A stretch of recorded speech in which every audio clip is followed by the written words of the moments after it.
Good afternoon, everybody. Good afternoon. I know it's been a really, really long day, and we only have 419 more slides to get through, so just bear with me. There's a study published in the Journal of Alternative and Complementary Medicine. It states that the participants in group breathing exercises experience significant decreases in blood pressure and heart rate, and calming the autonomic nervous system and activating the parasympathetic nervous system, i.e., it calms our fight or flight, and it engages our rest and digest. So let's just start there right now. Why don't everybody just kind of close your eyes, sit where you are, take a big deep breath with me, and let it go. Find one more. Fill your belly, fill your chest. Empty your chest, empty your belly. Find one more breath. And in this breath, take your focus to inside your heart center. See and find the fire and the light that is your heart. Start tugging on it. Pull on it. Create a little basket in front of your lap, made out of the universal fiber that is you. This basket represents your fears, your worries, and your anxieties. They exist for a reason. Let's acknowledge them and release them. The cognitive behavioral therapy emphasizes that the importance of acknowledging our fears and our worries is the pathway to reducing our anxieties. So take this moment to acknowledge all of your fears, all of your worries, and all of your anxieties, and put them in this universal basket. This basket is like Mary Poppins' purse. Nothing too big, nothing too heavy, and there's not too much it can handle. So whatever you've got, put it in there. Take a deep breath. When you release that breath, release those fears, release those worries, and release those anxieties. They don't exist, and they are not part of your divine nature. Let's go back to our breath. Breathe in. We're going to create a second basket, but stay with that breath. Go back inside. Find your heart center. Find that light. Find that fire. Start tugging on it. Create that second basket in your lap. There's a study in the Journal of Psychosomatic Research. They found that the individuals who practice gratitude report fewer physical ailments, such as headaches and gastro issues. So this basket is our gratitude basket. This basket is our basket for our blessings. So again, if they come to mind, they come to mind for a reason. What are all the things you are grateful for? What are all the little blessings that you have in your life? Fresh water, fresh food, clothes on our back. Whatever comes to mind, it comes to mind for a reason. So put it in your basket. Take a deep breath in.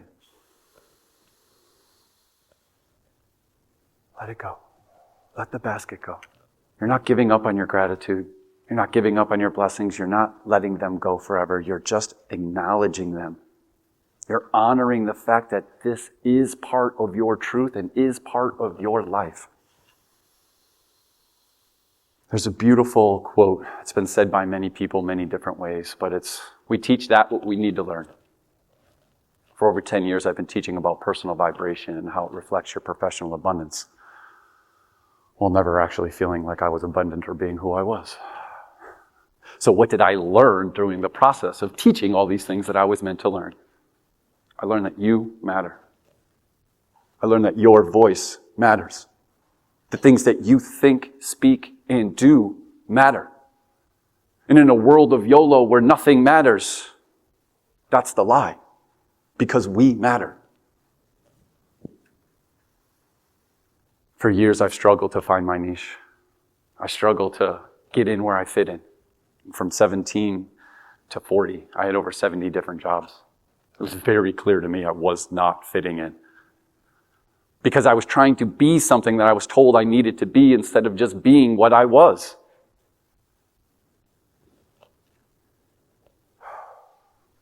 One day I was really stuck.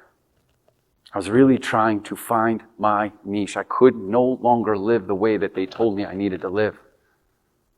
So rooted in the sand, deep in breath, I heard my intuition tell me, this is the beginning. Just help one person at a time. Whatever that looks like to you, share your experience, strength, and hope, wholehearted and unapologetic, one person at a time. I could do that. I could do that.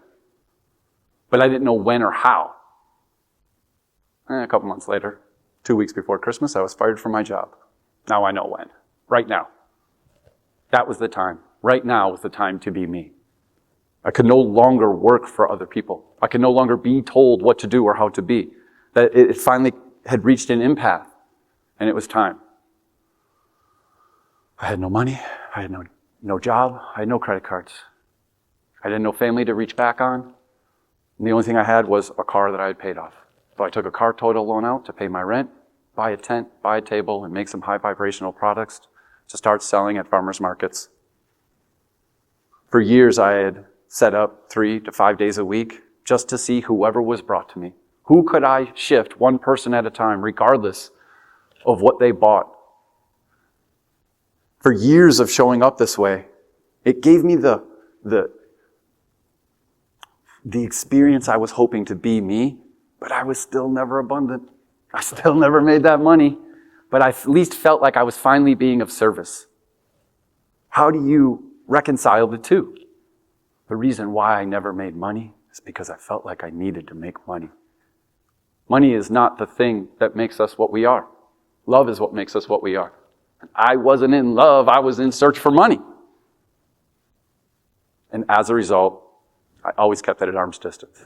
I was receiving just enough to keep me going, but never feel like I was thriving. And I put out a big prayer. I was like, all right, what are we doing here?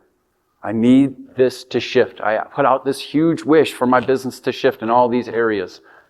I knew that if I was going to 2 or 3 markets a week and I had 2 or 3 big festivals a month, and if I had 2 or 3 online orders a day that were for 2 or 3 bottles each, my daily, weekly, and monthly life would be perfect. That it would look like this, that this kind of money would be coming in, and I would be feeling good. We put out what we want, but we have no control over how it comes back. That very next morning, less than 12 hours later, I woke up to 3 online orders that were for 2 or 3 bottles each.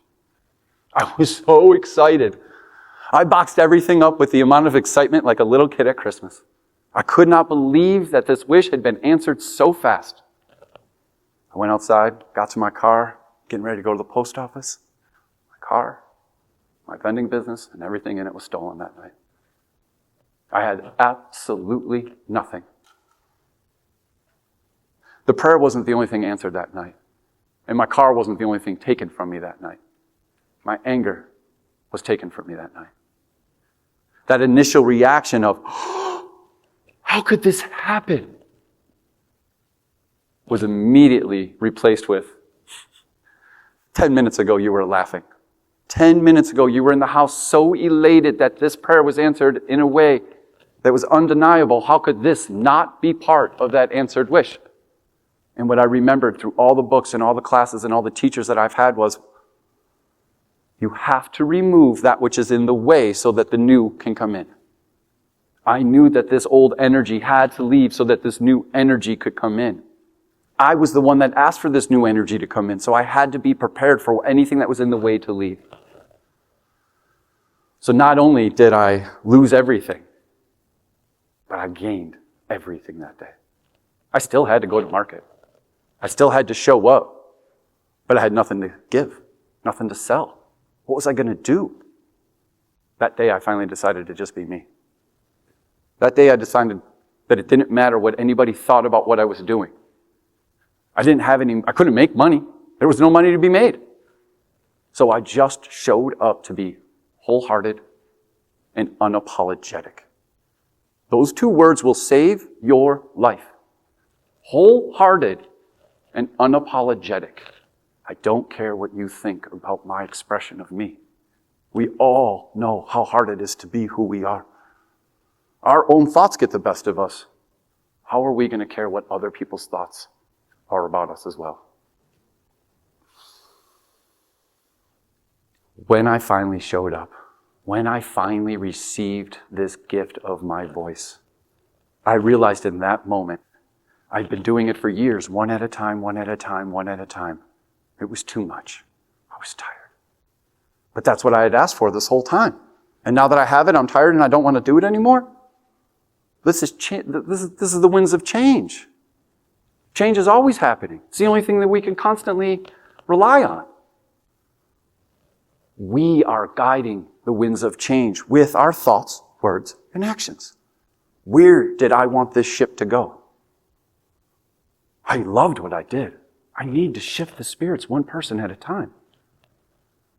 But now I need to be a little more efficient and effective with my energy. Now I want a crowd of people in front of me, one day at a time, so I can be more efficient and effective with my efforts. And that's when the seed of doing a TED Talk was planted inside of me. I know how we are meant to work, so I started working smarter, not harder. I didn't hit the streets and I didn't hit the computers trying to put out to all the TED Talk events in the country saying, hey, can you pick me, can you pick me, can you pick me? I just started showing up every day, meditating, sitting in my quiet space, connecting my thoughts, connecting my feelings, and calming my breath, and seeing the thing that I want to be doing.